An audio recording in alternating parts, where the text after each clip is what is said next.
The family of a 30-year-old woman murdered allegedly by a man she was meant to go on a date with is still trying to come to terms with the ordeal. The young woman's lifeless body was found dumped in Lombard West outside Alexandra hours after she left with a man who was driving a Volkswagen Polo on Sunday.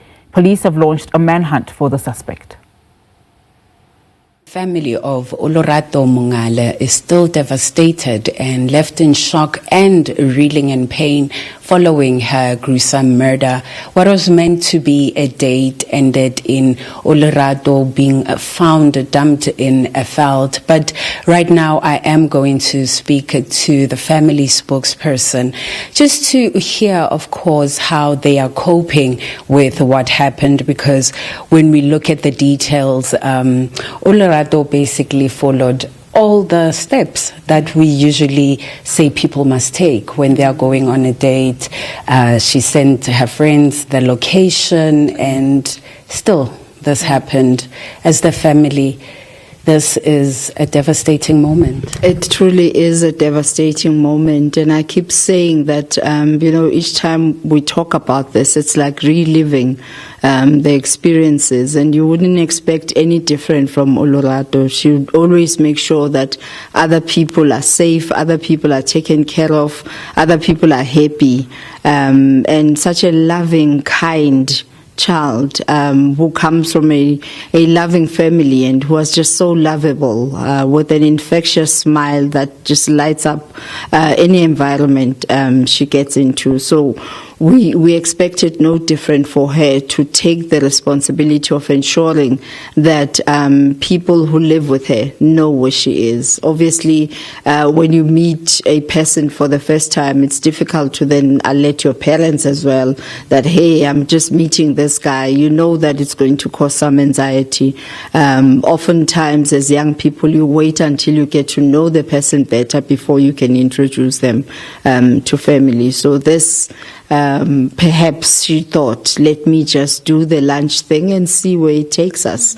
And unfortunately not knowing that making that decision would lead to where we are now.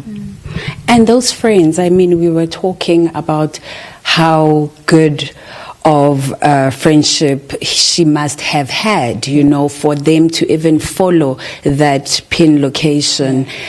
What's your take on what they did? Such bravery, one can say.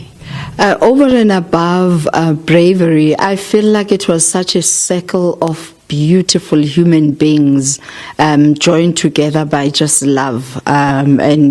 It's in how they now supporting the family, how they now doing the running arounds, doing posters on behalf of the family. And I'm hoping and praying that post all of this, they too will receive some form of counsel, because it can be easy on them. And, I saw some responses to our social media conversations that, how do you meet a person for the first time and then just send locations? It means she sensed something. There was nothing to sense. It's something that they do as a matter of ritual as friends. They've always decided, they've always done it, that when you go out, whether you are going to a party, whether it's a birthday or Lifu, wherever you are, we must always ensure that we send each other location. And we can't put this on young people to always be reporting where they are because of fear of what the society that we've created might might lead them to. It's just unfortunate that our children now live in fear. They are scared to date. They are scared to go out. They even resort to means of, when I leave my home, I don't know if I'm going to come back. So it's a thing that they had with their friends, that when you go anyway, just send location every 30 minutes. And if we don't hear from you within an hour, we start panicking. panicking. And they waited for 2 hours that maybe these people are still connecting, and 2 hours ended, no call. When they call her phone, it's now off. It's sending an alarming situation that maybe something is happening here.